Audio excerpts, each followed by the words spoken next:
Lire, c'est toujours interpréter, disait Henry Miller, et c'est particulièrement problématique quand la lecture de deux parties à un contrat diffère. Je vous raconte cette semaine l'histoire d'une société qui souhaitait faire l'acquisition d'un immeuble à Étampes pour y construire un programme immobilier. Le 30 septembre 2016, la société C conclut avec 12 indivisaires une promesse de vente d'un immeuble au prix de 875 000 €. Cette promesse expire le 18 juillet 2017 à 16 h. Le 24 janvier 2018, la société transmet au notaire les fonds ainsi que les frais afférents. Mais le notaire chargé de passer l'acte authentique de vente dresse un procès-verbal de carence le 9 février 2018 face au refus de l'un des indivisaires de signer l'acte. L'indivisaire estime en effet que la promesse est caduque, faute de levée de l'option dans le délai prévu, c'est-à-dire au 18 juillet 2017.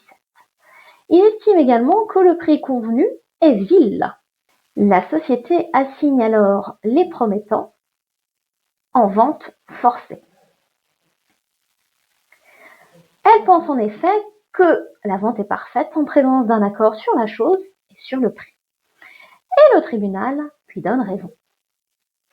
Le tribunal juge que si la levée de l'option n'est intervenue que le 24 janvier 2018 avec la transmission des fonds et des frais afférents, c'est lié au fait que, à la date ultime de levée de l'option, le bien n'avait pas été totalement libéré, en particulier par l'indivisaire contestataire. Cela a donc repoussé d'autant la levée de l'option jusqu'à la libération effective des lieux.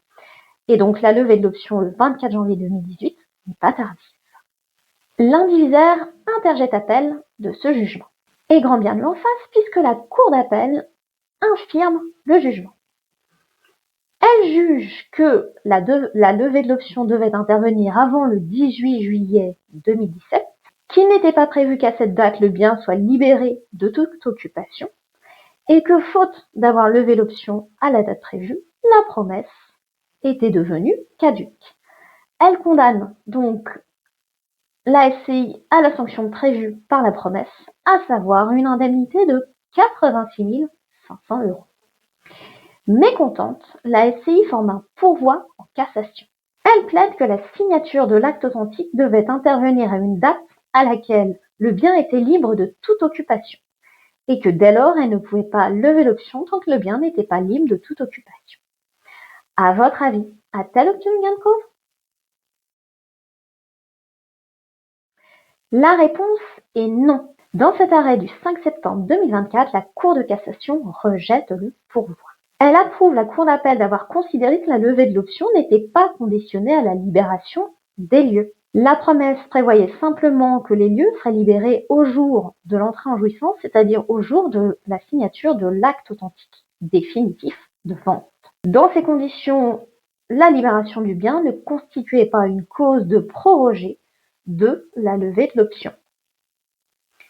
Et l'absence de levée de l'option dans le délai prévu par la promesse rendait la promesse caduque. Un conseil, il est indispensable de respecter scrupuleusement les termes prévus par un contrat, sauf en obtenir une modification, ce qui nécessite l'accord de toutes les parties en présence. À défaut, la partie défaillante est soumise au bon vouloir de l'autre partie. Si cela vous a plu, je vous invite à commenter, liker ou partager. Vous pouvez également vous abonner. Et quant à moi, je vous dis à la semaine prochaine pour une toute autre thématique.